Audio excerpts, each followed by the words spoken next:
Então, boa tarde a todos e a todas. Neste momento, nós vamos dar início à nossa sessão de comunicação, de número 4, contato linguístico e geolinguística. A sessão será mediada por mim. Então, eu já contei aqui os apresentadores, eu tenho aí a Lisandra Valéria da Silva Fumelê, que irá apresentar o trabalho intitulado Contato Português-Francês e o Bilinguismo Societal dos Catraieiros na Fronteira Franco-Brasileira, em coautoria com a professora Kelly Cristina Nascimento Dey. Temos também o trabalho do Fernando Jesus da Silva, Designações para Cabra Cega, um olhar sobre o léxico fronteiriço Brasil-Bolívia. Em seguida, o trabalho do professor Regis, José da Cunha Guedes, Márcia de Souza Dias e professor Delac Rasqui, titulado Variação Lexical do item Banguela nas capitais da região nordeste do Projeto Alívio.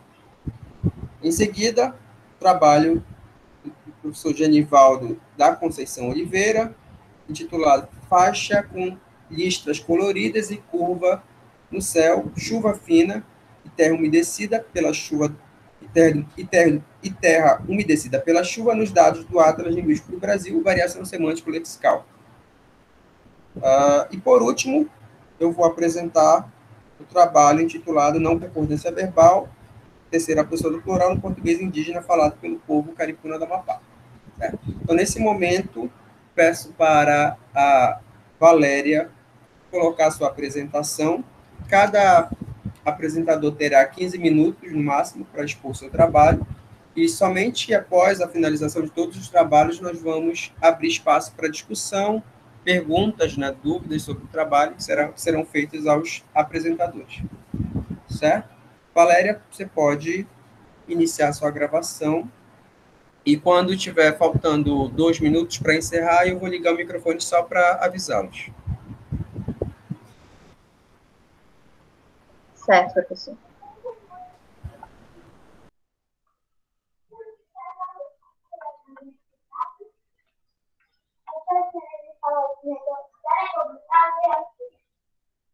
Todo mundo consegue visualizar? Consigo. Aí você faz a mesma coisa, só oculta essa aba que aparece na parte inferior. Aqui. Pronto. A hora que você quiser começar. E agora? Boa tarde a todos. Eu me chamo Lisandra Valéria, eu sou acadêmica do curso de Letras Francês na Universidade do Estado do Amapá. Sou bolsista de iniciação científica pela universidade. Tenho como orientadora a professora Kelly Cristina Nascimento Dey, e nós trazemos como proposta de trabalho o contato português-francês e o bilinguismo societal dos catraieiros na fronteira franco-brasileira. O presente trabalho, ele tem como objetivo apresentar os processos de formação bilíngue dos trabalhadores denominados como catraieiros. Esses trabalhadores, eles operam a travessia de passageiros por meio das catraias na fronteira franco-brasileira, entre as cidades de Oiapoque, fronteira brasileira, e São Jorge, fronteira francesa. Dessa forma, este estudo, ele justifica-se por ser de fundamental importância na exploração dos parâmetros linguísticos que delimitam o contato na fronteira franco-brasileira. Em destaque, aqueles que competem a formação bilíngue desses trabalhadores na fronteira. Dentro desse trabalho, nós discutimos vários conceitos. Os principais foram contato linguístico, a partir da perspectiva de Weyrich, 1953, Calvé, 2002 e Dey, 2005. Trazemos também o contato linguístico nas regiões de fronteira, a partir da visão de Stuza, 2006, e as várias discussões acerca do bilinguismo, de forma geral, através das concepções de Mackay, 1972 e 1992, Armes Blanc, 1994. E aqui eu trago um conceito de Day, 2005, falando sobre geral, no qual a autora fala que a eclosão do bilinguismo como fenômeno individual e social, ele é um dos primeiros e mais evidentes resultados do contato linguístico nas áreas de fronteira, tendo essa relação intrínseca tanto com a história dos povos em presença quanto o contexto geográfico. Nesse sentido, tanto o bilinguismo, tanto individual como societal, que é o que nós vamos ver dentro do trabalho, ele é o resultado do contato linguístico nas áreas de fronteira, e ele não pode ser observado sem levar em consideração tanto a história dos povos que vivem nessas regiões de fronteira, quanto o contexto geográfico na qual eles estão inseridos. O contato linguístico. Para Calvé, o plurilinguismo ele faz com que as línguas estejam constantemente em contato. E o lugar desses contatos pode ser o indivíduo ou a comunidade. E o resultado dos contatos é um dos primeiros objetos de estudo da sociolinguística. A sociolinguística, ela tem como objeto de estudo o indivíduo em sociedade e em comunidade, e o Calvé fala que esse contato entre a língua, tanto do indivíduo ou dentro de uma comunidade, ele é o resultado dos primeiros objetos de estudo da sociolinguística. Bilinguismo.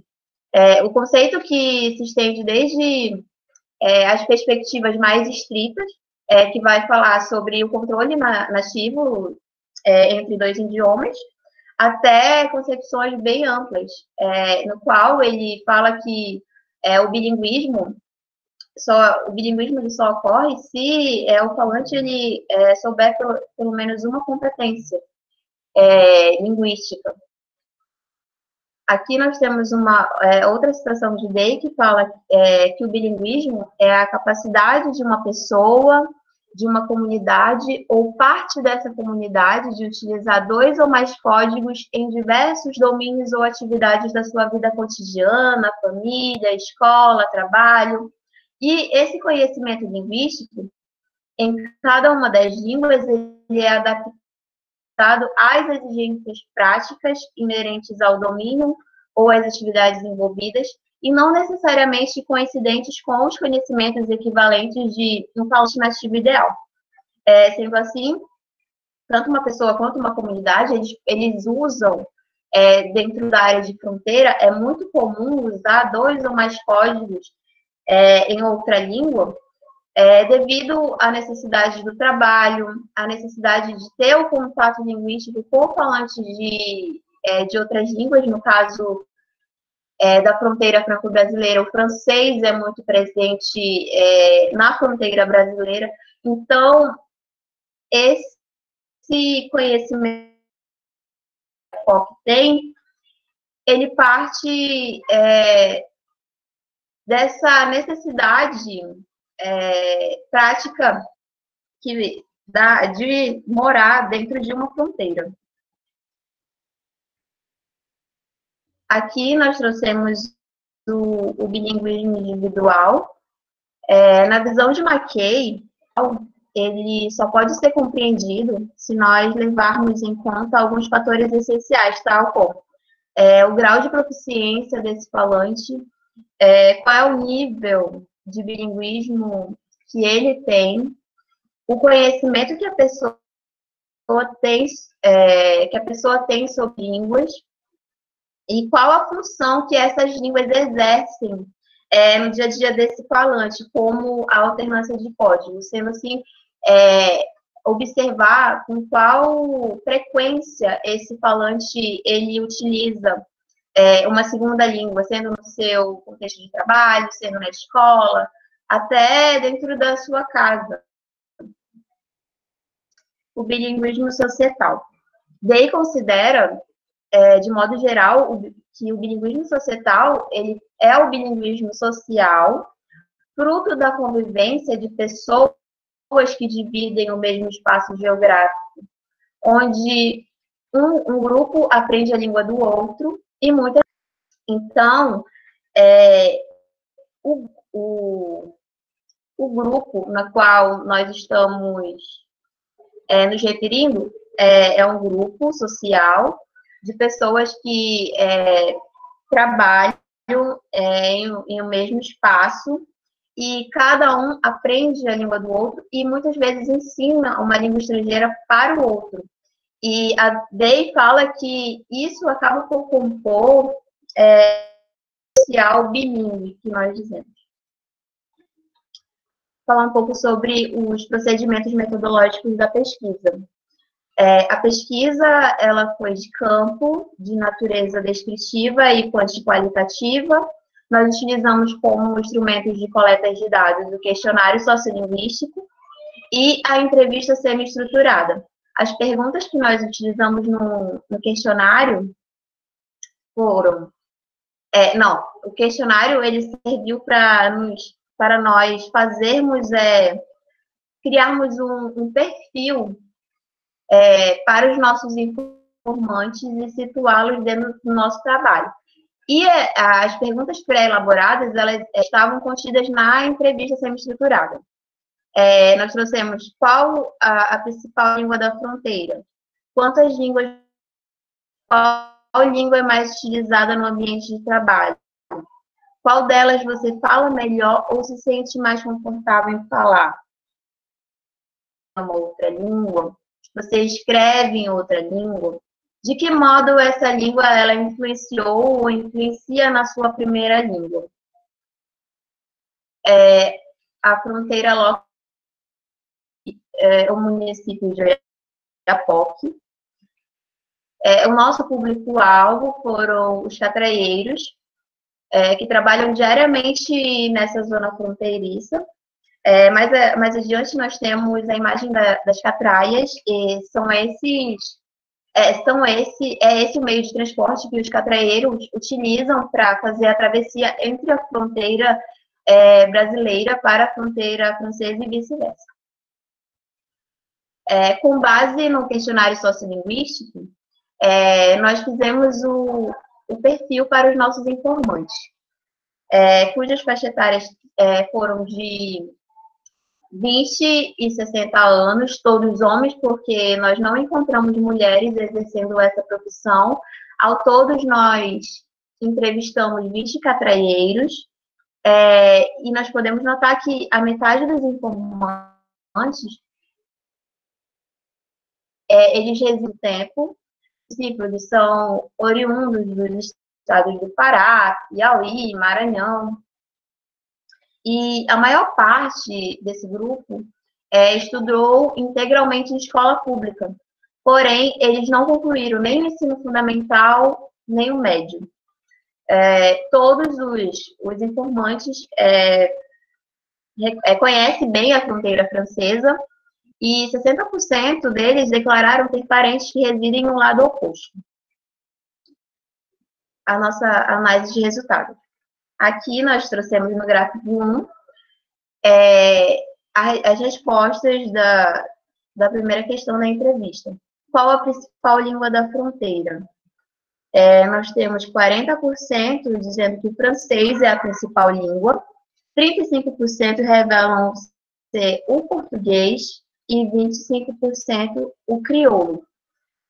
Aqui, tirando o português, nós temos a presença de pelo menos 2 línguas estrangeiras dentro da fronteira franco-brasileira, que aparecem como principais na visão desses trabalhadores, o francês e o crioulo.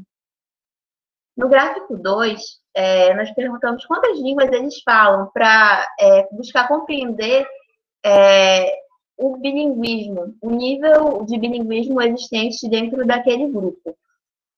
Nós tivemos 45% dizendo que falam...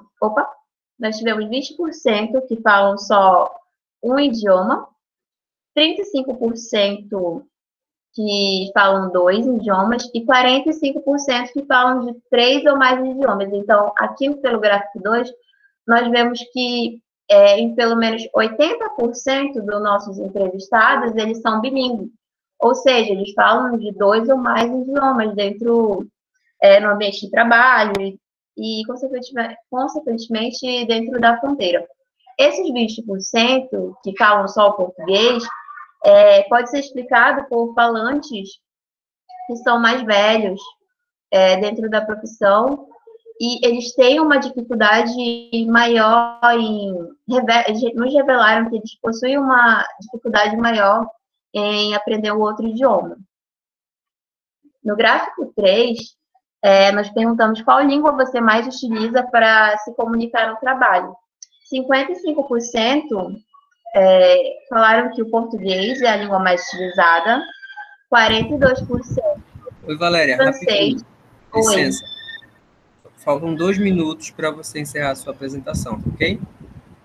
Já, professor? Então tá. 8 minutos já. 8% crioulo. No gráfico 4, qual delas você se sente mais confortável em falar? 70% revelou o português e 30% é o francês. Eu vou só ler os gráficos então, professor. Como vocês aprenderam? 85% falaram que foi na convivência com estrangeiros e 15% tanto ou na família ou na escola. No gráfico 6, nós perguntamos se eles acharam difícil aprender uma outra língua. 50% disse que não e 50% disse que sim. No gráfico 7, nós perguntamos se eles escrevem outra língua. 80% afirmou que não e 20% que sim. No gráfico 8, você acredita que a segunda língua influencia ou influenciou na sua língua materna? 85% disse que sim, no trabalho, na escola, no contato com a família, e 15% falaram que não acham que uma segunda língua influenciou na sua vida. Considerações finais. Constatou-se nessa pesquisa que os trabalhadores catraieiros constituem um grupo majoritariamente bilíngue, português-francês ou português-crioulo-guianense, e esse processo de conformação bilíngue desse grupo, ele está baseado na aquisição de uma segunda ou de uma terceira língua no ambiente de trabalho, cuja vivência diária com estrangeiros provenientes da Guiana Francesa tanto possibilita quanto também impõe esse contato linguístico supramencionado na rotina desses trabalhadores. É isso, muito obrigada pela atenção de todos. Essas são as nossas referências. Certo. Obrigado, Valéria, pela apresentação. Então, agora nós vamos passar... só lembrando que as perguntas, contribuições ao trabalho da Valéria, ficarão para o fim das apresentações. Então, vou passar agora a palavra para o Fernando. Fernando, você pode compartilhar sua apresentação e a hora que sentir vontade pode iniciar. Ok.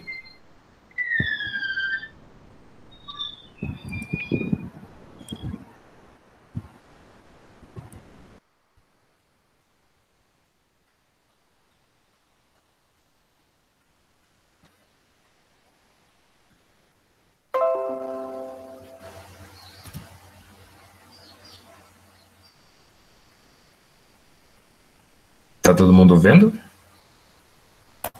Tá sim. Ok, então, deixa eu colocar aqui meu cronômetro aqui do lado, porque eu também fico mais fácil também para estar acompanhando a questão do tempo aqui. Então, posso começar, né? Pode sim. Ok. Bom, então, boa tarde a todos. Meu nome é Fernando, eu sou professor do curso de Letras Português e Espanhol da UFMT e sou doutorando em Linguística, do curso de Linguística da UNEMAT, Universidade do Estado de Mato Grosso, e do campus de Cáceres, né? Então, o trabalho que eu trago hoje tem como título Designações para a Cabra Cega, um olhar sobre o léxico fronteiriço Brasil-Bolívia. Bom, então, este trabalho ele traz um recorte da minha tese, né, que ainda está em andamento, né, sobre o léxico da fronteira Brasil-Bolívia, mais precisamente entre Cáceres e São Matias, né. Busca-se demonstrar diatopicamente a influência do português no léxico do campo semântico jogos e diversões infantis, através de uma análise quantitativa e qualitativa da distribuição das lexias registradas nesse espaço fronteiriço, para designar a brincadeira em que uma criança vendada tenta agarrar outra que a irá substituir. Bom, então, para isso, né, recorreu aos seus pressupostos teóricos e metodológicos da dialetologia pluridimensional, né, de Thun, 1998. Além disso, considerou-se os trabalhos de Silva, Cascudo, Ramírez Luengo, Lipski e Coelhari Javari. Bom, então, em relação à metodologia da pesquisa, né, então a pesquisa ela foi realizada em 4 pontos de inquérito, sendo 2 no município de São Matias, né, e 2 no município de Cáceres. Então, esse espaço fronteiriço, na verdade, ele constitui várias comunidades, só que aí eu fiz um recorte, né, como vocês verão mais adiante, de 4 pontos. Por quê? Porque esses 4 pontos, eles são estratégicos, porque eles, na verdade, eles constituem o que eu chamo de um contínuo geográfico, né, porque liga, na verdade, tanto a BR-070 quanto a Estrada da Corixa, que liga a São Matias. Então, o ponto 1 seria a zona urbana de São Matias, o ponto 2 seria a comunidade de San Juan de Corralito, né, que é uma comunidade rural do município boliviano de São Matias, e os outros 2 pontos estão localizados do lado brasileiro, né, sendo o ponto 3, que seria a Corixa, que seria justamente a comunidade rural, que está aí na divisa com a comunidade boliviana de San Juan de Corralito, e, por fim, o ponto 4, que é na zona urbana de Cáceres. Então, aqui vocês podem observar a localização dos 4 pontos, né? Então, você tem ali o ponto 1, seria a zona urbana de São Matias, isso já em território boliviano. O ponto 2 seria justamente a comunidade de San Juan de Corralito.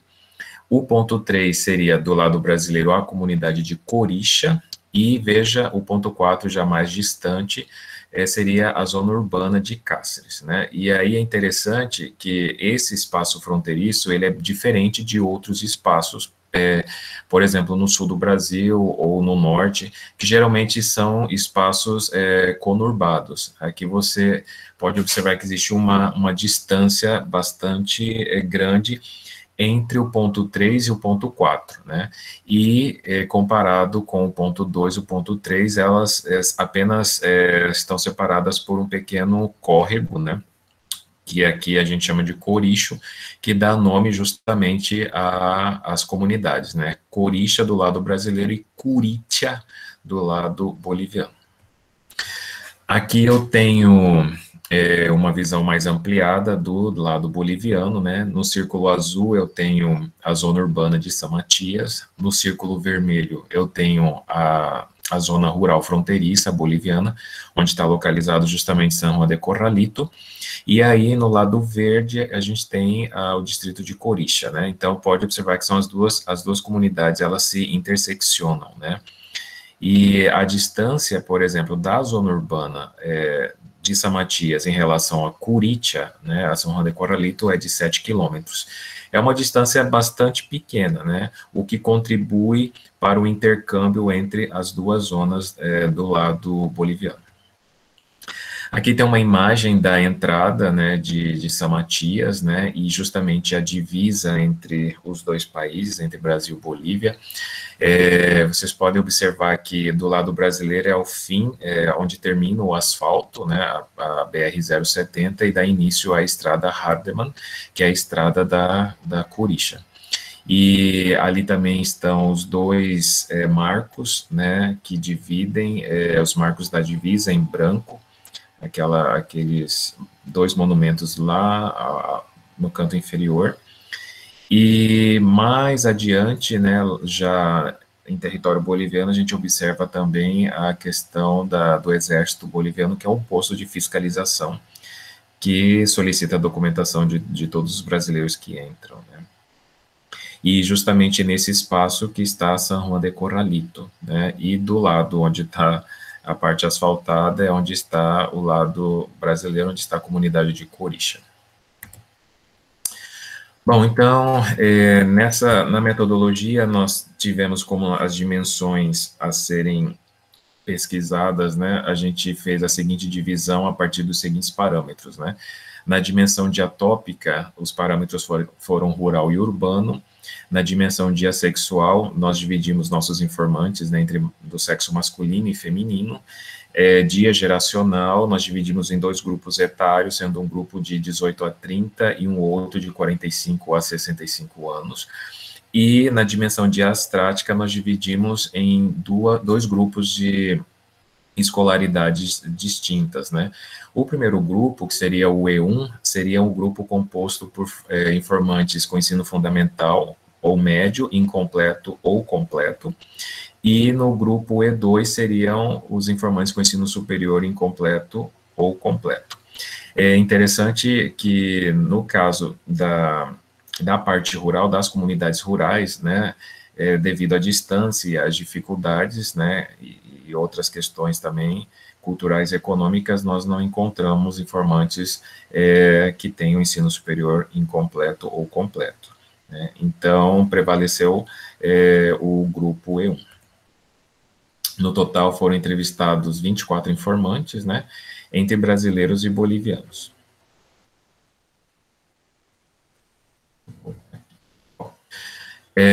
Foram realizadas entrevistas e aplicação de um questionário, né, com algumas perguntas retiradas do questionário semântico lexical do QSL do projeto Atlas Linguístico do Brasil, né. Para este trabalho, nós selecionamos, no caso, o campo semântico lexical jogos e diversões infantis, né, e através da questão número 161 do ALIB, né, que busca saber a designação para essa brincadeira. E aí a gente tem como referência o nome, a designação cabra cega, mas aí a gente vai ver na pesquisa que apareceram outros nomes e também prevaleceu a alexia cobra cega.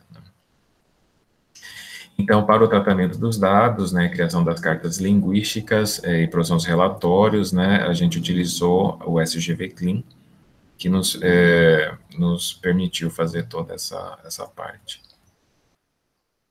As brincadeiras infantis, elas constituem um importante elemento para compreender as diferenças culturais entre comunidades fronteiriças, né?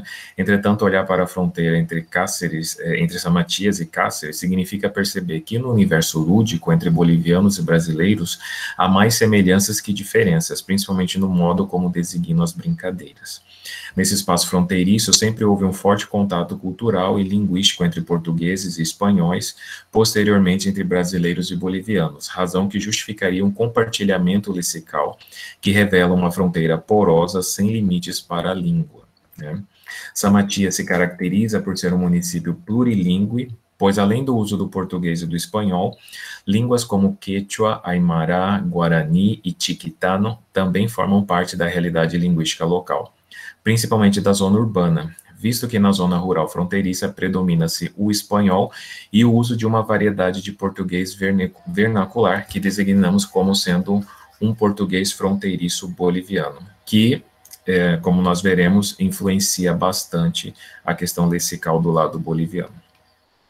No caso específico entre o português e o espanhol, verificamos que o contato entre essas duas línguas fez emergir no tempo e espaço diferentes efeitos, tais como mudanças de código, misturas, sobretudo empréstimos linguísticos. Os estudos dialetológicos têm demonstrado ao longo dos anos a diversidade linguística lexical de uma região para outra, através da cartografia, ou seja, da produção de mapas também designados como cartas linguísticas. Nesse sentido, podemos dizer que o método cartográfico se constitui como um importante caminho para conhecer a diversidade linguística de uma região, suas nuances, os graus de variação e, mais precisamente, os efeitos do contato linguístico. De acordo com Ferreira, agora já falando a respeito da brincadeira, a cabra cega, né? Então, cabra cega é uma brincadeira em que uma criança vendada tenta agarrar a outra que irá substituir. No dicionário virtual da língua espanhola da Real Academia Española, a RAI, tem-se a seguinte entrada: juego en el que uno de los participantes, con los ojos vendados, trata de atrapar a alguno de los otros e adivinar quién es, e se lo logra, el atrapado passa a ocupar su puesto. Então, possui a mesma dinâmica da brincadeira aqui no Brasil. Cascudo explica que se trata de uma brincadeira muito comum em Portugal e na Espanha. Em pesquisas ao Banco de Dados Lexicais do Tesouro do Léxico Patrimonial Galego e Português, também a gente encontrou o registro dessa lexia, né? E na Espanha, o jogo é designado como gallina ciega. O jogo da cabra cega está presente em grande parte do Brasil e dos países hispanofalantes. Na Bolívia, por exemplo, o jogo é designado popularmente como galinita ciega, uma variante de galina ciega no diminutivo, né? Já no Brasil, além de cabra cega, recebe outras designações como cobra cega. Com base nas análises, obteve-se como resultado uma grande produtividade da lexia cobra cega em 3 pontos. O ponto 2, San Juan de Corralito. Então, veja, nós inicialmente acreditávamos que íamos encontrar uma grande produtividade da variante cabra cega, mas nessa região a gente encontrou uma grande produtividade para cobra cega. Então, foram registradas essa lexia em San Juan de Corralito, na Bolívia, na Corixa, já do lado brasileiro, na zona urbana de Cáceres, e olha que interessante, na zona urbana de São Matias nós não encontramos nenhum registro. Então, como nós podemos observar na carta lexical, cobra cega, a variante cobra cega, ela predomina em todo esse espaço fronteiriço com 54,17%, né? E seguindo de galinita ciega, que na verdade predomina na zona urbana de São Matias. As outras variantes cabra cega, e aí essa variante cai no poço, né, que é uma das nossas hipóteses que possa ser uma variação de origem, de influência migratória, né, nessa região, mas prevaleceu cobra cega e cabra cega.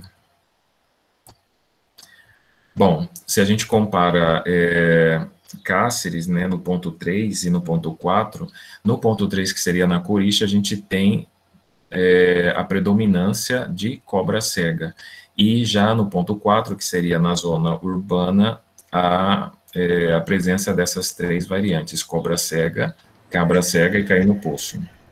Licença, Fernando, só Sim. Lembrando, faltam 2 minutos para encerrar seu tempo, tá ok? Perfeito. No caso de São Matias, nós podemos observar que no ponto 1, que seria na zona urbana, a gente tem 100% de produtividade de galinita ciega. E no ponto 2, que seria na comunidade rural, que seria San Juan de Corralito, que justamente essa que faz divisa com a Corixa, predominou 66,67% de cobra cega e 33,33% de cabra cega. Então, comparando as duas zonas do lado boliviano, então a gente pode observar uma diferença tremenda. Né? A gente observa que na zona urbana prevaleceu, né, a variante do espanhol, e no caso da comunidade fronteiriça, prevaleceu as variantes do português. E aí a gente pode observar isso comparando, por exemplo, as duas comunidades rurais fronteiriças, do lado boliviano, no ponto 2, e do lado brasileiro, no ponto 3, o que indica uma forte influência do português nessa região. E aqui eu fiz esse diagrama para demonstrar que há uma grande influência cultural, linguística do Brasil sobre a Bolívia, mas o mesmo não ocorre em relação à Bolívia sobre o Brasil. E isso se deve a várias questões, tanto de ordem econômica, cultural, geográfica, que impede essa interinfluência. Então, com base na análise dos dados, as designações cobra cega e cabra cega indicam que constituem o universo lúdico entre brasileiros e bolivianos nesse espaço fronteiriço, especialmente no espaço das comunidades rurais fronteiriças. Também observamos que não há interinfluência linguística, né, ou seja, o Brasil influencia mais que a Bolívia, e na verdade a Bolívia não influencia, ou seja, dentro desse contato entre o português e o espanhol, não há marcas ou não há presença de lexias do espanhol do lado brasileiro. Há uma grande diferença lexical para designar a brincadeira em São Matias entre a zona urbana e rural, embora tenha só 7 quilômetros de diferença entre as duas zonas, mas pode-se observar que há uma grande diferença. Conclui-se que há fortes evidências de uma influência cultural e linguística brasileira sobre São Matias. E isso a gente está evidenciando com outras análises. Esse aqui, no caso, seria apenas um recorte do que nós temos feito. Bom, essas foram as minhas referências. Esse é o meu contato, muito obrigado. Certo, Fernando. Obrigado pela apresentação. Então, vamos seguir agora com a apresentação do professor Regis e Márcia Regis, né, Márcia e Abdelhak Raski. Variação lexical do item Banguela nas capitais da região Nordeste do projeto Alib. Márcia que irá apresentar? Tá, acho que a Márcia já está compartilhando.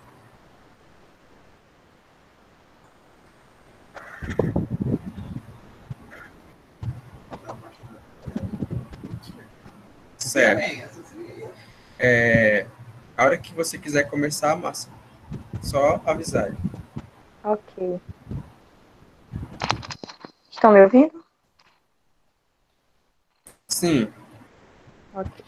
Então, boa tarde a todos. Estou aqui para apresentar o trabalho intitulado Variação Lexical do item Banguela nas não capitais da região Nordeste do projeto Alib. O trabalho foi feito por mim, Márcia Dias, professor Regis e professor Abdelhak Raski. Nas últimas décadas, pesquisas voltadas ao estudo da variação geolinguística têm ganhado cada vez mais ênfase em todo o território brasileiro, principalmente a partir da criação do projeto Atlas Linguístico do Brasil, projeto ALIB, no ano de 1996. E esse projeto ele surgiu justamente devido à necessidade de registro e estudos de natureza dialetal no nosso país. Ele vem com o intuito de mapear e registrar esses diversos falares presentes na linguagem dos brasileiros.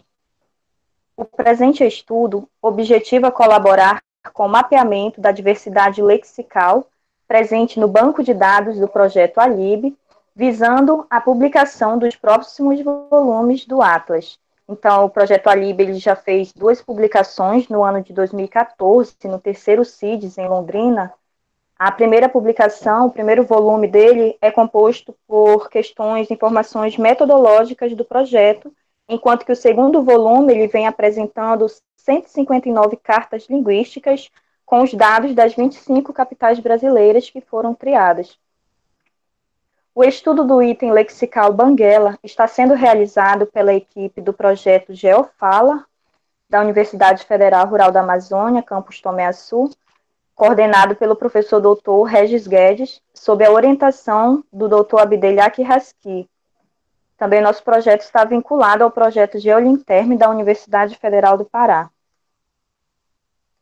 O objetivo geral é mapear e registrar a variação linguística diatópica, diagenérica e diageracional do item lexical Banguela nas não capitais da região Nordeste do Brasil, a partir do banco de dados do projeto Atlas Linguístico do Brasil. Com objetivos específicos, nós temos mapear a pluralidade lexical presente na fala dos colaboradores da região Nordeste do Brasil, nos parâmetros diatópico, diagenérico e diageracional, e também gerar uma carta linguística lexical experimental, tendo em vista o item Banguela. Este estudo é embasado nos pressupostos teórico-metodológicos da dialetologia e da geolinguística, bem como da geossociolinguística.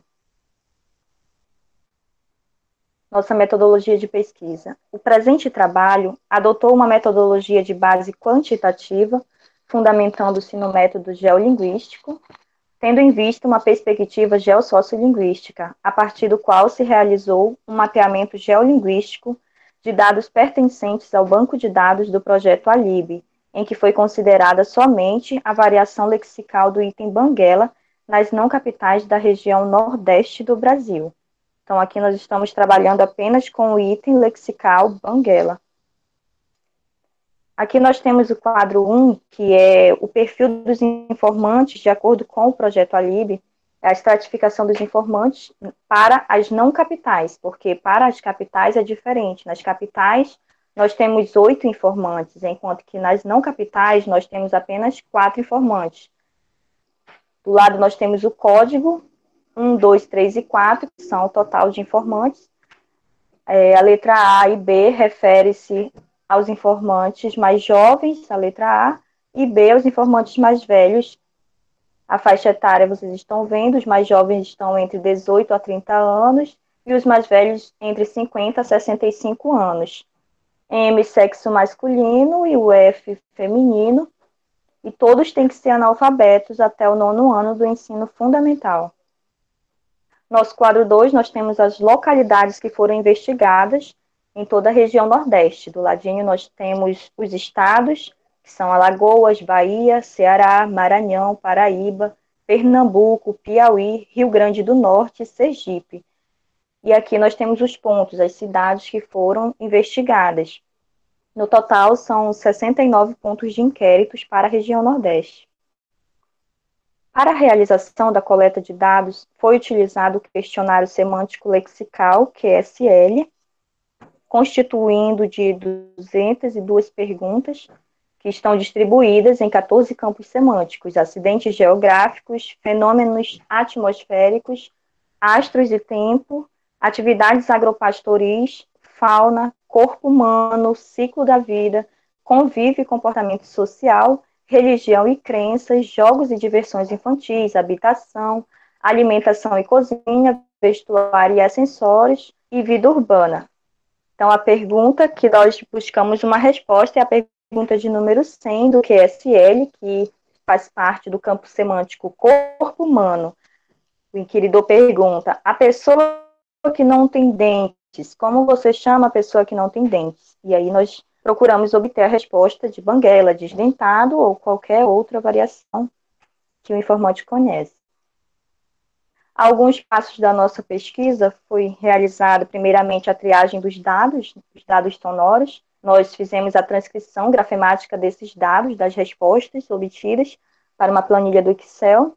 Em seguida, somamos a quantidade de respostas obtidas, para assim podermos realizar o percentual para cada variável registrada.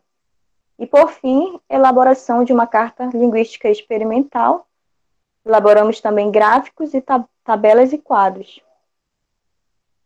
Aqui está o nosso gráfico 1.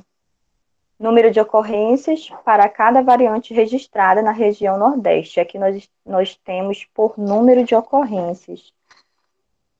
Então, foram 14 variantes encontradas para o item banguela. Dentre elas aqui estão banguela, sem dente, desdentado, boca murcha, boca mole, boca de babalu, pneu, desprovida de dente, porteirinha, boca de sovaco, boca funda, boca lisa, martelo e boca fura.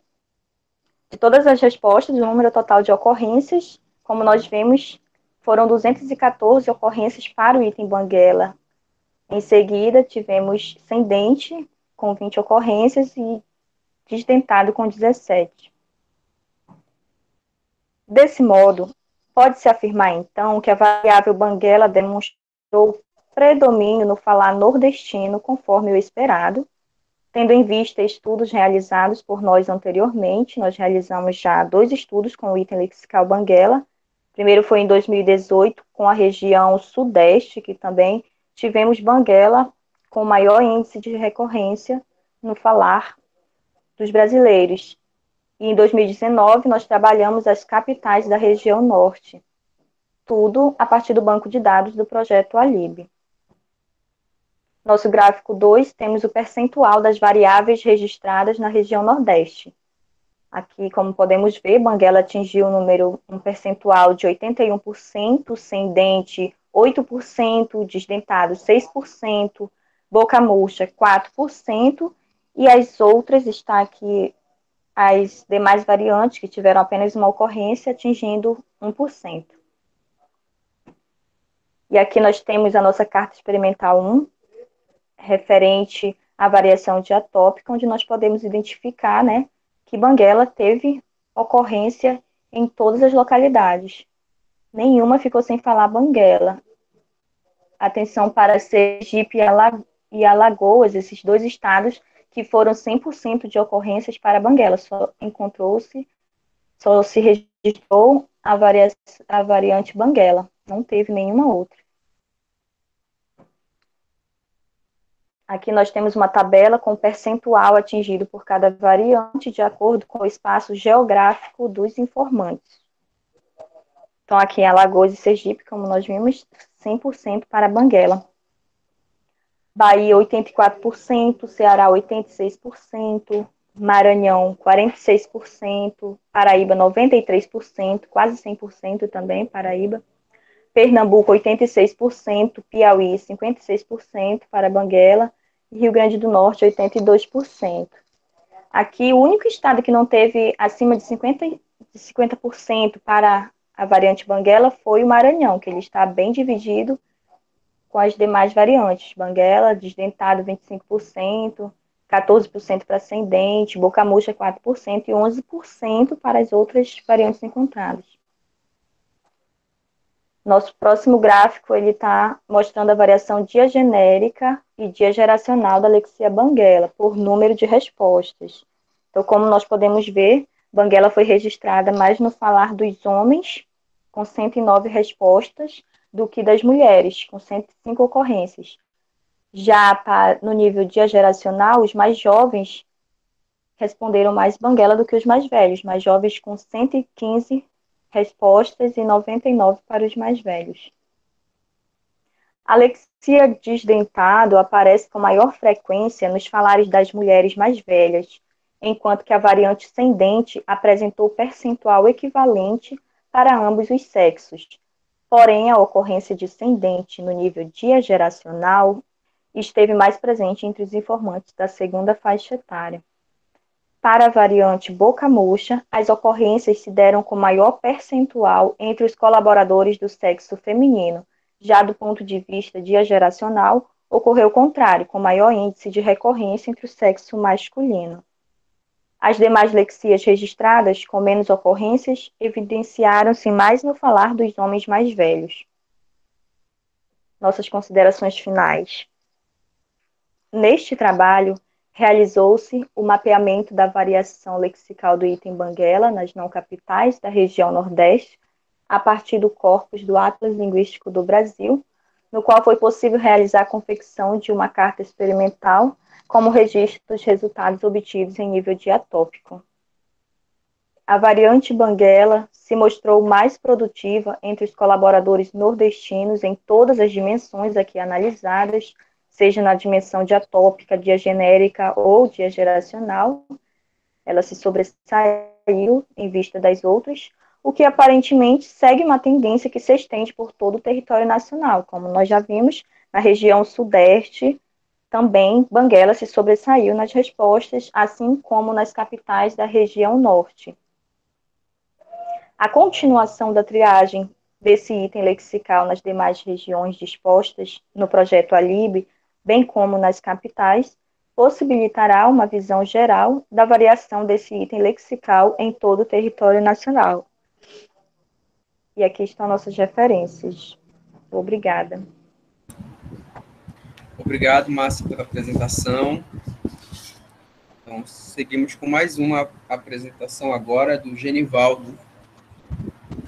Genivaldo, você pode compartilhar a sua tela e iniciar. Certo.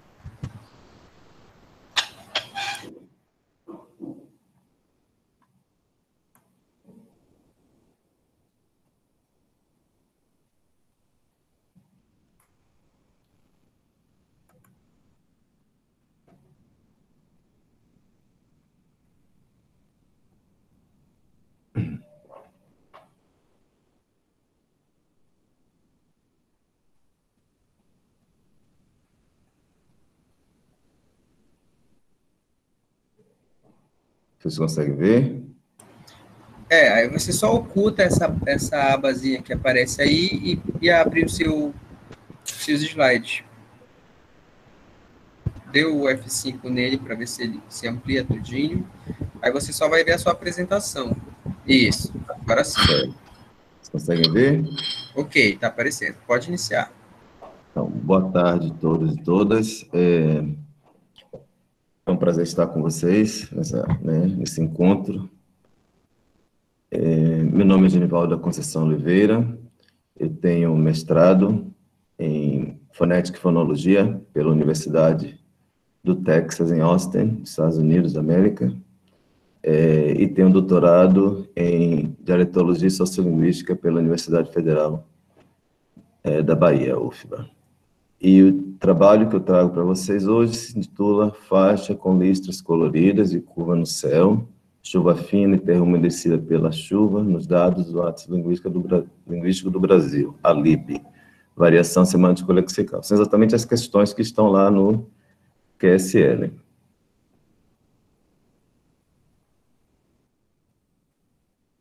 Então, esse estudo investiga a relação entre o léxico referente à área semântica fenômenos atmosféricos documentada nos estados da Bahia e no Paraná. Foram analisados dados de 164 informantes, 16 nas duas capitais, 84 nas cidades do interior da Bahia e 64 no interior do Paraná. Analisamos as respostas das questões 17, 18 e 19 do questionário semântico lexical QSL do ALIB. Utilizamos esse recorte do ALIB entre Bahia e Paraná, dos estados que não apresentam nenhuma contiguidade geográfica e também exibem tipos de povoamentos diferentes, para observar se o léxico entre esses dois estados fornece mais, se apresenta mais homogêneo ou heterogêneo. Referencial teórico. Utilizamos os pressupostos teóricos da dialetologia, sociolinguística, com base teórica apresentada também pelo método geolinguístico para análise espacial dos dados. Eu trouxe uma pequena análise do que é a dialetologia. Entendeu? A dialetologia identifica, situa e descreve os usos diferentes em que a língua varia de acordo com sua disposição espacial, histórica e sociocultural.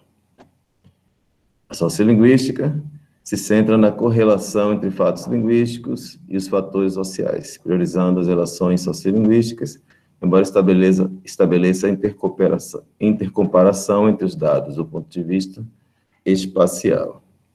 A geografia linguística ou geolinguística é uma metodologia, é um conjunto de métodos para compilar de maneira sistemática as demonstrações das diferenças dialetais.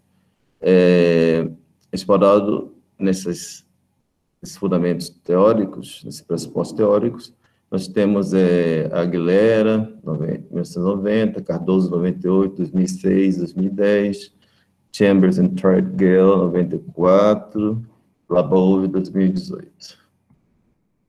Renascentes, 1953, que é a versão que foi utilizada, a edição. A metodologia da pesquisa. Esse trabalho se fundamenta na metodologia no corpus do Atlas Linguístico do Brasil, a LIB, no que tange a área semântica fenômenos atmosféricos. Seguindo os passos da geolinguística pluridimensional, consideramos aspectos relativos às variações diastrática, diageracional e diassexual. Contudo, nesse recorte que eu trouxe para mostrar para vocês hoje, vamos priorizar a variação diatópica. O corpus está constituído, na verdade, pelas respostas às questões 17, 18 e 19 do QSL, na rede de pontos do ALIB no Paraná e Bahia. São 22 cidades na Bahia e são 17 cidades no Paraná. Os informantes estão em duas faixas etárias, 18 a 30 anos e 50 a 65 anos. São 4 informantes no interior, com nível fundamental, e 8 nas capitais. 4 desses informantes nas capitais têm nível universitário. Então, as questões são aquelas que dão título à minha apresentação hoje, mas eu vou repeti-las aqui. Questão 17. Quase sempre, depois de uma chuva, aparece no céu uma faixa com listras coloridas e curvas. Como é que se chama? Que nomes dão a essa faixa? Questão 18, questão 17, no caso, que eu acabei de falar, questão 18 agora. Como é que se chama uma chuva bem fininha? E a questão 19, depois da chuva bem fininha, quando a terra não fica nem seca nem molhada, como é que se diz que a terra fica? Então, a apresentação e discussão dos resultados. como mencionei anteriormente, a perspectiva e a demonstração nesse trabalho é mais um recorte diatópico, né? Os dados sociolinguísticos não foram contemplados aqui nesse momento. Então, nas capitais, Salvador e Curitiba, para a questão 17, Arco-Íris teve 100% de ocorrência. Para a questão 18, Garoa teve 82,4% e Chuvisco 17,6%. Na questão 19, Úmida teve 100% de ocorrências. Nas cidades do interior da Bahia, a questão 17, nós tivemos algumas variantes, sendo que Arco-Íris continua sendo a variante mais produtiva, com 95,4%. Arco-Íris, Arco da Velha, com 3,5%, Olho de Boi com 1,1%, e para a questão 18, Garoa, foi predominante, com 45,1%, Chuvisco com 21,2%, Neblina com 14,1%, Chuva de Inverno com 4,2%, Sereno com 5,6%, Chuva de Peneiro, Peneirinha, 2,8%, Pingá ou Pinguinho, 4,2%, Poeira de Chuva e Chuva Fresca, 1,4%, para cada uma dessas duas expressões fraseológicas, nessas duas variantes. Questão 19, nós temos Úmida, 85%, né, na cidade interior da Bahia, Borrifada e Sarolha, 6,3% cada, né, e Esfarelada, 1,5%. No interior do Paraná, para a questão 17, nós temos Arco-Íris, né, como a variante mais produtiva, com 95,1%, Arco da Velha com 4,9%. Na questão 18, temos Garoa, com 85,8%, Chuvisco com 12,5%, Neblina com 1,7%. Na questão 19, Úmida, teve 100% de produtividade. Eu trouxe aqui uma carta, né, um mapa para mostrar somente, as ocorrências. Garoa, Chuvisco. Como prática metodológica, nós optamos por colocar nos mapas apenas as três ocorrências mais assim, as três variantes mais produtivas, no caso, Garoa, Chuvisco, Neblina, e a gente vê onde elas ocorrem aqui no estado da Bahia, né, na região metropolitana de Salvador, no sul, ali a gente vê que, né, Garoa acontece com maior preponderância, e no Paraná nós temos três ocorrências, que são Garoa, Chuvisco e Neblina. A gente vê que Garoa, né, na cor azul, é predominante no Ceará, no Paraná. Trazemos, para complementar essa informação do mapa, trazemos aqui dois gráficos, tanto da Bahia quanto do Paraná. Como nós falamos lá no mapa, nós priorizamos as três mais produtivas, mas aqui nós podemos observar que tem outras variantes, né? Garoa, Pingá, Poeira de Chuva, Chuvisco, Chuva de Vento, Chuva Fraca, Neblina, Sereno, Chuva de Peneira, para falar da chuva fina. E com as suas devidas, com seu devido percentual. Aqui no Paraná também temos, né, Chuvisco, Garoa e Neblina. Vemos que, no caso de Garoa, ela é predominante, né, com 87,8%. E as regiões onde ocorreram as variantes. Mas adiante temos outro mapa para falar de terra umedecida pela chuva. Não trouxemos o mapa do arco-íris porque ele foi predominante, então achamos que não teria necessidade de mostrá-lo através de um mapa. Então aqui nós temos para a terra umedecida, úmida, como a mais produtiva. Podemos ver com azul, tanto que em Paraná, né, em todas as regiões foi úmida. Na Bahia nós tivemos algumas poucas variantes, como Sarolha, e Borrifada, Esfarelada, mas também vemos que úmida ela é a mais predominante, né, a variante mais produtiva. Aqui trazemos o gráfico para mostrar isso, que úmida na Bahia se constitui 87,2%, ao passo que no Paraná ela ocorre 100%. Considerações finais. Neste trabalho, identificamos, analisamos e descrevemos a variação linguística encontrada nos estados brasileiros, Bahia e Paraná, localizados respectivamente nas regiões Nordeste e Sul do Brasil, com vistas a mostrar a homogeneidade ou heterogeneidade desses dois falares brasileiros no que diz respeito à área semântica, fenômenos atmosféricos. Para as questões 17, 18 e 19, as variantes mais produtivas foram arco-íris, garoa e úmida, que aparecem distribuídas por todas as mesorregiões da Bahia e do Paraná.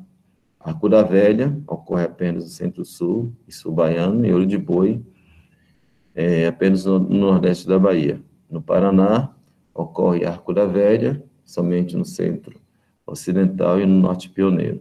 As variantes que ocorrem apenas na Bahia ou apenas no Paraná não foram fornecidas por um número expressivo de informantes.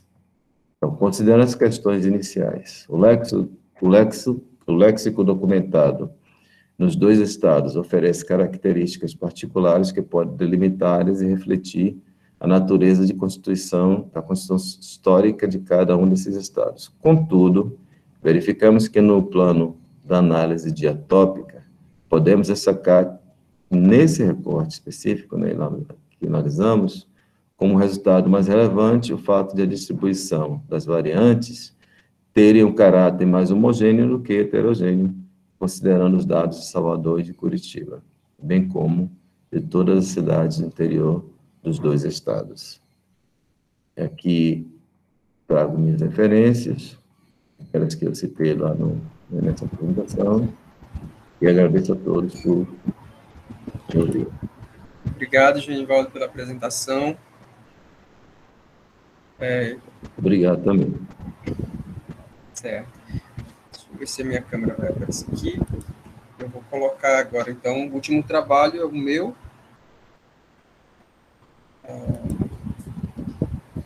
E aí, após a minha apresentação, nós vamos abrir para discussão.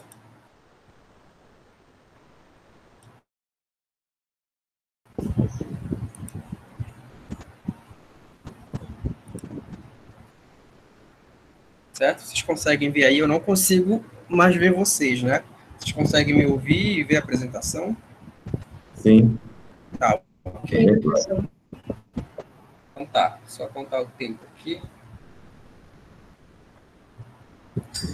Então, o título do meu trabalho: Não concordância verbal de terceira pessoa do plural do português indígena falado pelo povo caripuna do Amapá. Parece que o seu endereço comercial... Então, eu sou professor atualmente, né? Como professor da Universidade do Estado.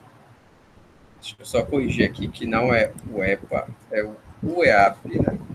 Já fui professor da UEPA, mas não sou mais. Então, atualmente sou professor da Universidade do Estado do Amapá e estou finalizando um pós-doutorado feito pelo programa de pós-graduação em letras da Unifap, da Universidade Federal do Amapá. E esse pós-doutorado é supervisionado pela professora Celeste Ribeiro. Fruto desse estágio pós-doutorado resultou nesse trabalho que está sendo apresentado aqui, futuramente será publicado. Então,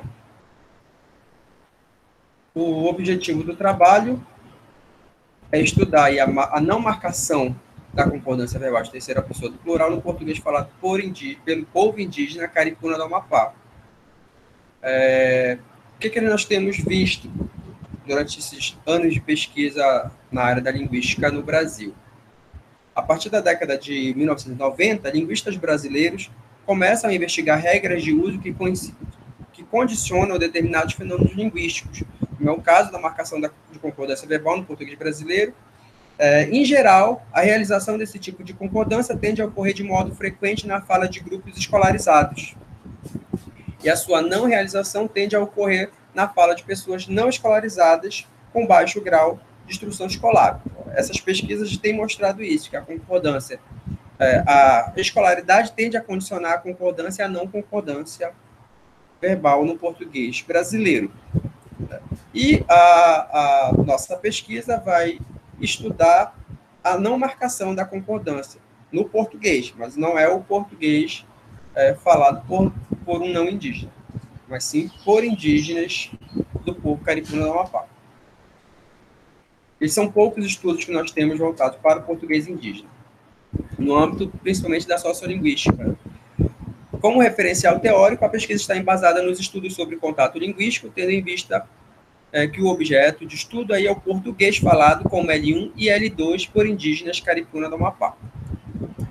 Também utilizamos aí como base teórico-metodológica a sociolinguística variacionista, estudos a respeito da concordância verbal no português brasileiro. Então, nós fizemos um levantamento desses estudos no português brasileiro e também buscando olhar o português indígena, quais eram os trabalhos voltados para o português indígena. Foram pouquíssimos, né? Eu acho que da Cristino e Silva, 2012, Calazan, 2018, são os principais trabalhos assim, voltados para o português indígena, olhando concordância verbal. A metodologia da pesquisa. Então, o projeto de pós-doutorado, ele é um desdobramento da minha tese de doutorado. Na tese de doutorado, eu estudei o português e o queol, que são línguas faladas pelo povo indígena caripuna,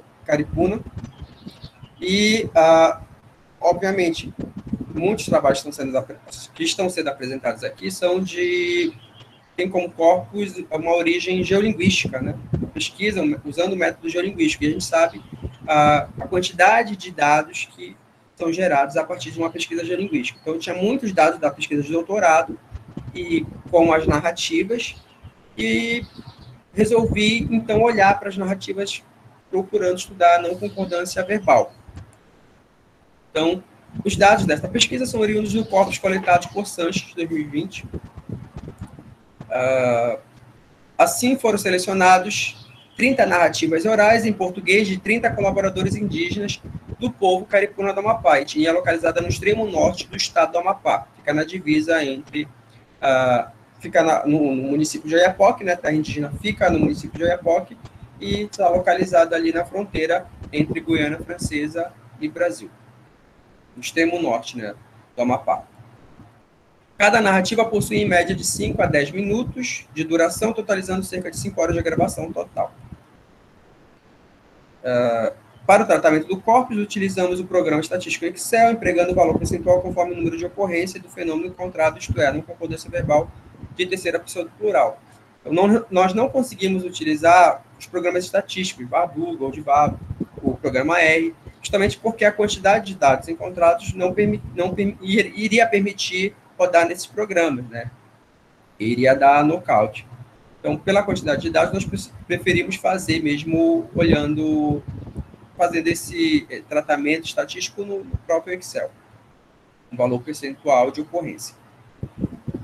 As variáveis controladas, variáveis linguísticas e extralinguísticas controladas na pesquisa foram, na variáveis linguísticas, saliência fônica, paralelismo oracional, posição do sujeito e tempo verbal. Já nas variáveis extralinguísticas, nós controlamos escolaridade, sexo, faixa etária e o português como L1 e L2. Então,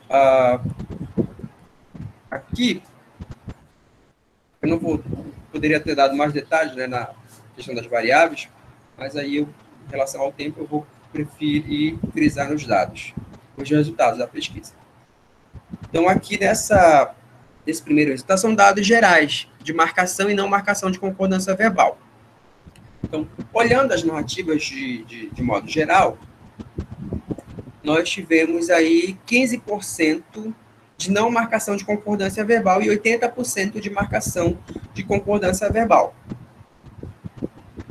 E a pesquisa toda, esse trabalho, né, ele focalizou aí os 15%, a não marcação de concordância verbal. Foi o foco do trabalho. Então, pelo número de ocorrências, né, de 205 ocorrências, E aí, quando a gente vai olhando, controlando as variáveis linguísticas, o número vai reduzindo cada vez mais. Tem a não marcação. E como nós fizemos um recorte, né, do objeto para a terceira pessoa do plural, aí o número diminui um pouco mais. Então, por essa quantidade de dados encontrados que fez com que a gente não optasse por usar os programas estatísticos comumente usados pela sociolinguística variacionista. Então, aqui, em relação à variável, deixa eu ver aqui, a variável sexo, olhando aqueles 15% de não concordância verbal, o que nós tivemos aqui? 54% de não concordância verbal na fala dos homens e 46% de não concordância verbal na fala de mulheres. Então, uma diferença aí, quando a gente olha para a ocorrência, são algumas ocorrências, uma ocorrência mínima, né, de homem e mulher. Aqui eu coloco sempre os exemplos, vocês possam visualizar, por exemplo, a não marcação de concordância. E, infelizmente, eu não vou ler para tentar poupar um pouco do tempo. Em relação à faixa etária, que nós tivemos, aqui já tem um pouquinho de condicionamento, né, da faixa etária. Então, temos 63% de não concordância verbal na fala dos informantes de segunda geração, né, que eram os mais velhos, acima de 50 anos. E na primeira geração, de 18 a 30 anos, nós tivemos 37% de ocorrência. Então, aí a faixa etária tendo a segunda geração, né, tendo predominância para não marcação da concordância verbal de terceira pessoa do plural. Em relação à escolaridade, nós controlamos aí sem escolaridade, até 2 anos de escolaridade, até 5 anos, até 8 anos, com ensino médio e com ensino superior. E aí nós percebemos o fato de a gente não conseguir cruzar essas variáveis fez com que, por exemplo, nós tivéssemos aqui, encontrasse 20% de ocorrência para, eu acho que isso aqui é até, não, é que 38% de frequência foi o dado que ficou chamativo, né, enviesado dentro da nossa pesquisa. Até 8 anos de escolaridade, então nós tivemos aí 38% desses informantes não utilizando, não marcando, né, concordância verbal, não marcação de concordância verbal. E aqui os demais dados até eles convergem com outros resultados de outras pesquisas, mas esse resultado aqui de 38% até 8 anos de escolaridade foi o que nos chamou a atenção. E aí a gente só consegue visualizar o que está acontecendo com esse dado quando a gente cruza com sexo, faixa etária, né, português como L1, português como L2. Então, nós não conseguimos ainda cruzar esses resultados. Então, a escolaridade aqui, ela vai crescendo, né? Tem o ensino superior, nós tivemos 11%, o ensino médio 7%, 38% até 8 anos de escolaridade, 20% até 5 anos, 9% até 2 anos e 15% sem escolaridade.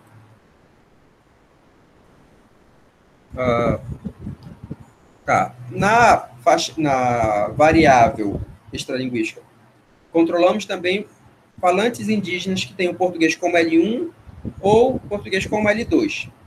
Nesse caso, foram 2 grupos, né?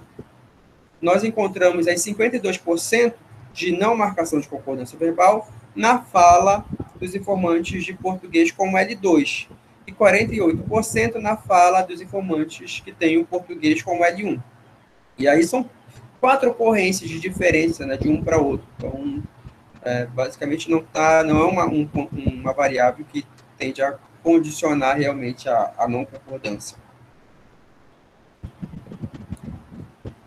Em relação às variáveis linguísticas, controlamos aí a saliência fônica, olhamos para a saliência fônica. Percebemos que em verbos menos salientes, nós tivemos 89% de frequência da não concordância verbal.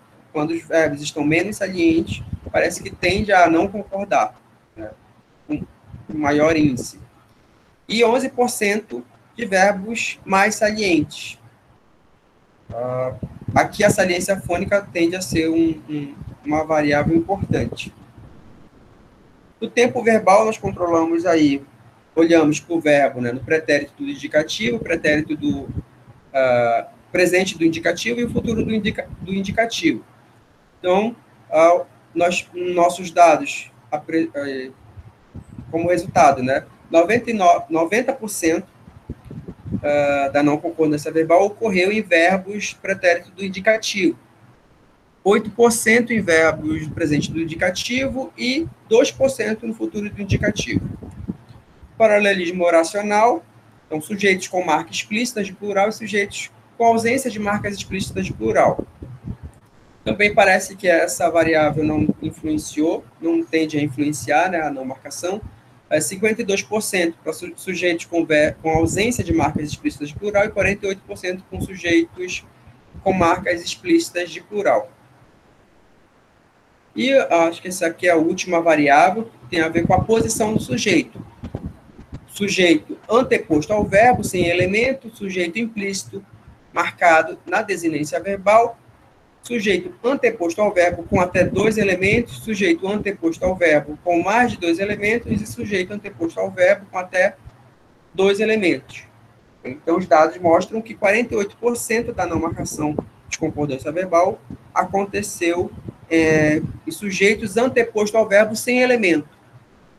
Depois, seguindo com 39% para sujeito implícito marcado na desinência verbal, 7% para sujeito anteposto ao verbo, com até 2 elementos, e ainda temos 4% sujeito anteposto ao verbo com mais de 2 elementos e 2% sujeito pós-posto ao verbo com até 2 elementos.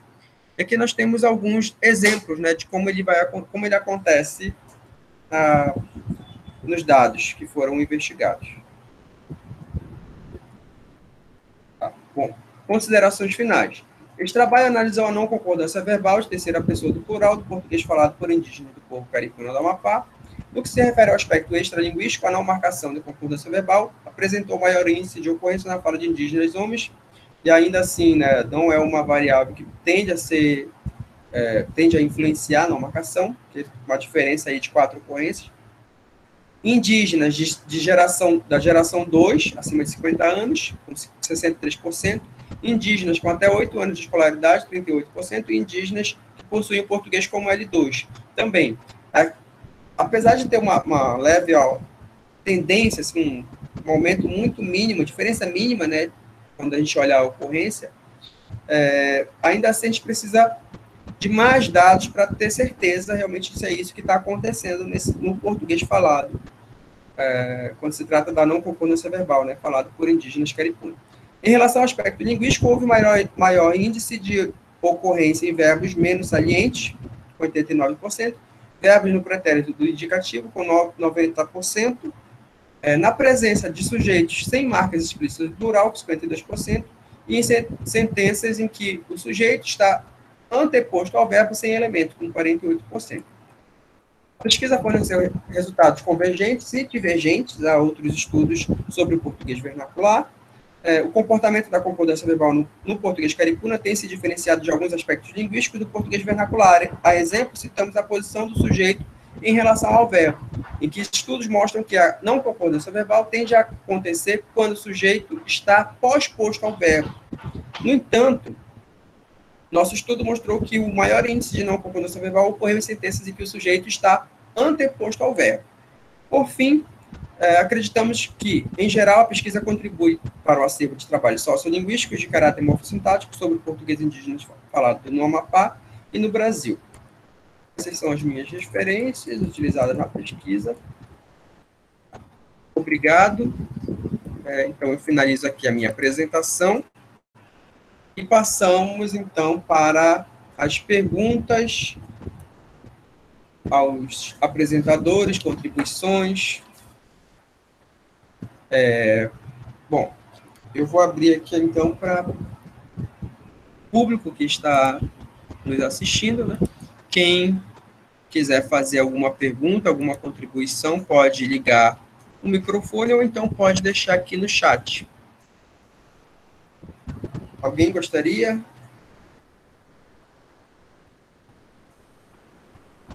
de fazer alguma contribuição aos trabalhos apresentados? Não? Uma dúvida?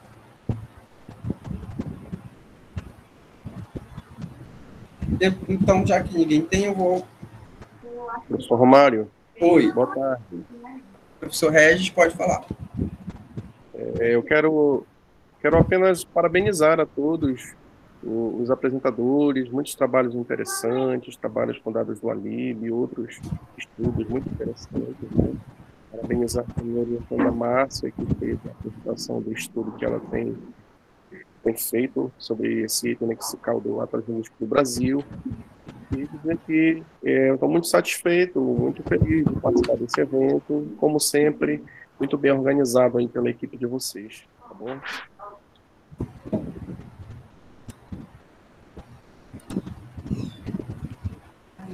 Certo.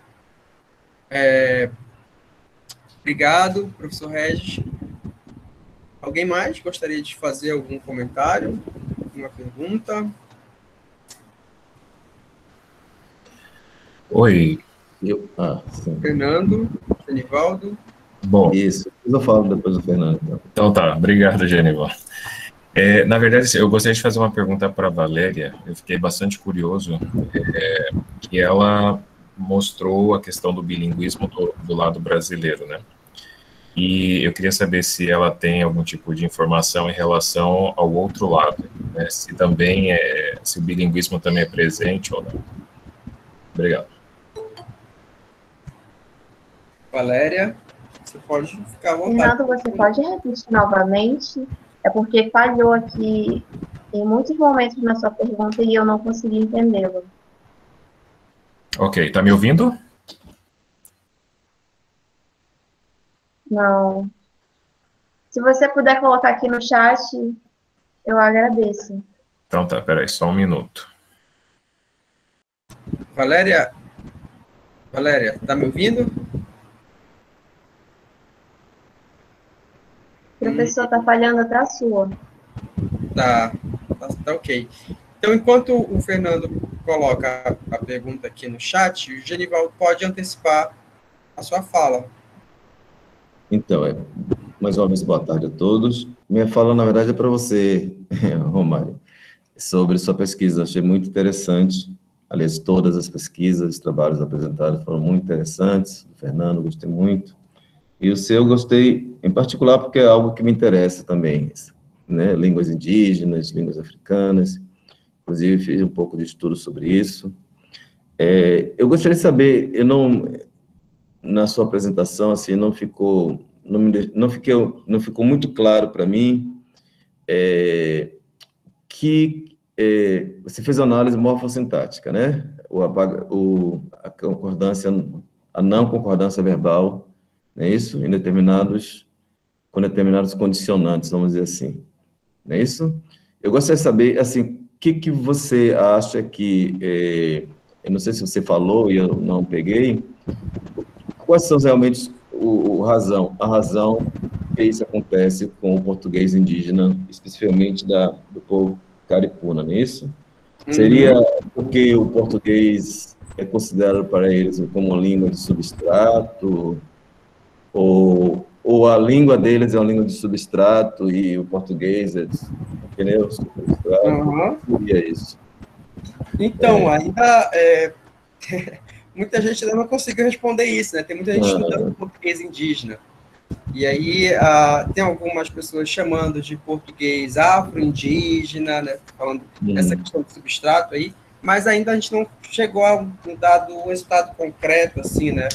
Reunindo esses dados, olhando o português falado não só pelo povo caripuna, mas o que eu tenho lido, ou que se tem publicado, né, sobre esses trabalhos, é de que a depender também da força do contato linguístico dessas línguas, por exemplo, na comunidade caripuna, o português praticamente é a língua majoritária. Alguns falam o queolo, que é a língua indígena, mas o português... Como é que se chama a língua dele? Queolo. Queolo. Que é uma língua de base francesa, língua crioula de base francesa. Mas eu não Como tenho... seria um crioulo francês. Isso. Então, E talvez aí, quando o crioulo francês está influenciando, talvez... Esse crioulo francês, ele a funciona gente levantou... como substrato, será que seria A isso? gente levantou várias hipóteses, mas parece que esse português falado lá é mais um português de comunidades rurais mesmo, que você encontra na Amazônia. Você encontraria em outras comunidades que não indígenas. Sim. Eu acho que o Regis também, o professor Regis, que está aqui, ele fez pesquisa em comunidade indígena. E eu acho que depois ele pode até confirmar isso, se nas comunidades que ele fez, ele viu muita diferença desse português falado por indígenas nas comunidades rurais. Então, isso vai depender muito do contato. Como o contato ali já está bem estabelecido, né? E a língua ela está já enfraquecida, o português está dominando. Então, você consegue observar poucas influências do português. E na estrutura sintática, nenhuma, praticamente. Como você estabeleceu um dado interessante da escolaridade como fator, né? E a gente vê isso em várias comunidades, assim, rurais, que não são indígenas, né? Esse mesmo fenômeno, por assim chamar, fenômeno linguístico acontecendo, na marcação do S, por exemplo, né? Como você botou alguns exemplos ali interessantes, os meninos, etc. Então, não, fiquei só curioso para saber se tinha alguma conclusão, se o português funciona para eles como substrato, ou se a língua deles, enfim, funciona. Não, vai ser a língua majoritária, assim, falada na comunidade, assim. Então, e aí, o português, na verdade, é a língua de orientação, no caso, é a língua oficial. Com certeza. E aí você percebe na estrutura, quando eles estão falando que é óbvio, você percebe a fonologia do português nos sons do queol, a sintaxe do português no queol. Então, como eu olhei o português, né, se eu tivesse olhado a língua indígena, talvez eu encontrasse mais influência do português do que o próprio queol no português. Interessante. Fizesse o inverso, no caso, né? É interessante. Muito obrigado pela resposta. Muito obrigado. Romário, realmente muito intrigante, né? Curioso, ficar em busca dessas causas, né? Os fatores que motivam essa variação. Quando o professor Genivaldo estava comentando, me veio justamente a lembrança dos estudos que eu fiz. Eu fiz uns estudos no meu doutorado com 5 comunidades indígenas, na perspectiva da variação fonética do português falado por essas comunidades, né? E eu observei, do ponto de vista fonético, alguns fenômenos que realmente eles davam indícios de serem influência do substrato linguístico de matriz tupi-guarani, né, que eram línguas tupi-guarani, que eu estava, comunidades falantes de línguas tupi-guarani que eu estava estudando. E a gente olhava o quadro fonético, fonológico dessas línguas e via que não havia, por exemplo, uma sonora, uma glotal sonora, e quando esses indígenas falavam português, eles usavam esse fenômeno no português. Então era muito claro assim essa influência, né? E aí eu ia te fazer justamente essa pergunta: se você não chegou a consultar algum estudo sobre a questão da concordância em queol, né, que pudesse justificar esse fenômeno que você observou aí. É interessante isso. Ainda não cheguei nesse nível ainda, professor Regis. Deu um bom trabalho aí para fazer esse levantamento com narrativas, ainda não cheguei nessa fase. Eu pretendo sair um pouco do português e me focar mais na língua indígena, né? Olhar a sintaxe, fonologia, especificamente a língua indígena, para poder começar a observar essas influências, né? Ainda não estou lá nesse nível ainda. Eu fiz um trabalho, na verdade, comecei uma pesquisa, mas com comunidades quilombolas, né? Enquanto eu fiz estudei um pouco do Iorubá, lá nos Estados Unidos, etc., exatamente para ver essa perspectiva de língua de substrato, como ela influenciaria. Então, eu pensei no Iorubá, que parece um pouco com o seu estudo, assim, né? Só que você está fazendo uma análise morfossintática, e a minha análise era mais prosódica, né? Mais fonético-fonológica. Eu acabei indo para o ALIB, fazendo, né, estudos dialetológicos, sociolinguísticos, mas o plano inicial era fazer um estudo em prosódia, né, usando o Iorubá como língua de substrato, porque, né, a nação Iorubá foi uma das últimas que foram trazidas para o Brasil, né, no tráfico negreiro de escravos transatlântico.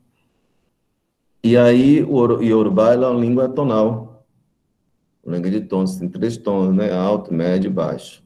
O que torna uma língua melodiosa, né?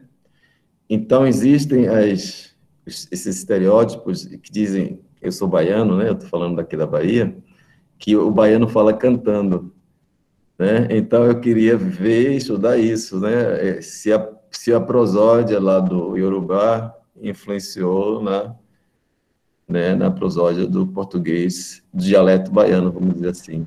Então achei esse trabalho interessante, por isso que eu me identifiquei um pouco, por isso as minhas perguntas, e adicionar conhecimento, né, para mim. Certo, obrigado. Por atenção. Então, só voltando para Valéria, né, respondendo a pergunta do Fernando. E tem também mais uma pergunta, Valéria, da Benezaide também. Aí você já responde a do Fernando e a da Benezaide. E aí eu acho que já pode encerrar.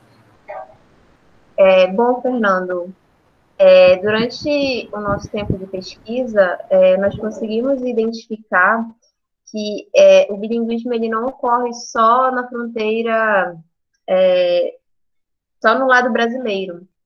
Como nós visitamos São Jorge, nós também tivemos contato com outros catraieiros que trabalham do São Jorge para o Oiapoque, e há fortes indícios que o bilinguismo ele também é presente lá. Como é que eu posso dizer? A presença da língua portuguesa, ela é muito forte na fronteira francesa. Em razão de terem muitos brasileiros que atravessam para lá e já possuírem famílias, tanto com franceses quanto com crioulos, enfim. E Benezaide, esse bilinguismo, ele é ligado, os catraieiros, principalmente, ele é ligado muito por causa das relações comerciais mesmo.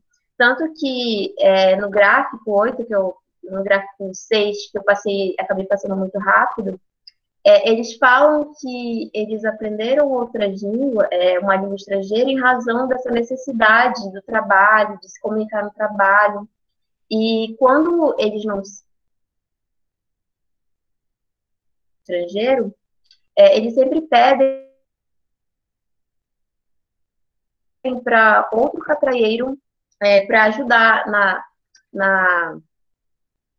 nessa negociação da travessia. Então, sim, ele é muito ligado às relações comerciais. Certo. Então, só para a gente não a gente já ultrapassou meio que o tempo, né, da nossa sessão, eu já vou dar encaminhamento para a gente finalizar. Às 16h30 nós vamos iniciar uma mesa redonda, continuar a programação com a mesa redonda, mas quem quiser saber depois mais sobre os trabalhos que foram apresentados nesta sessão, ou nas outras também, nas outras sessões de comunicações, que acho que algumas já encerraram, outras estão sendo finalizadas, vocês poderão consultar o e-book, né? Então, estamos organizando o e-book com esses trabalhos. Todos os trabalhos que foram apresentados no evento serão publicados como capítulo de livro em um e-book que eu acredito que ainda este mês ele seja publicado, porque já está na editora, então já estão fazendo o processo de diagramação, editoração. Em breve o livro ficará disponível no site do evento, mas vocês receberão também essa notificação por e-mail. E aí poderão se aprofundar mais, né, nesses trabalhos que foram apresentados aqui. No mais, queria agradecer a todos os participantes, ouvintes que estão aqui presentes, né, e aos comunicadores, a Valéria, Fernando, Regis, Márcia, Genivaldo, que contribuíram nessa nossa tarde de conhecimento, certo? No mais, agradecer a participação de todos e nos encontramos daqui a pouco na mesa redonda, certo? Eu gostaria somente, Romário, de agradecer, né, a oportunidade de estar com vocês e parabenizá-los pelo evento, pela excelência da organização. Certo. Alguém mais gostaria de falar alguma coisa antes de encerrar? Também quero parabenizar, Romário, você, a todos, e dizer que realmente está sendo um evento de bastante aprendizado. Estou gostando muito. Obrigado. Mais alguém? Não? Então, vou dar por encerrada a nossa sessão de comunicação. Muito obrigado a todos.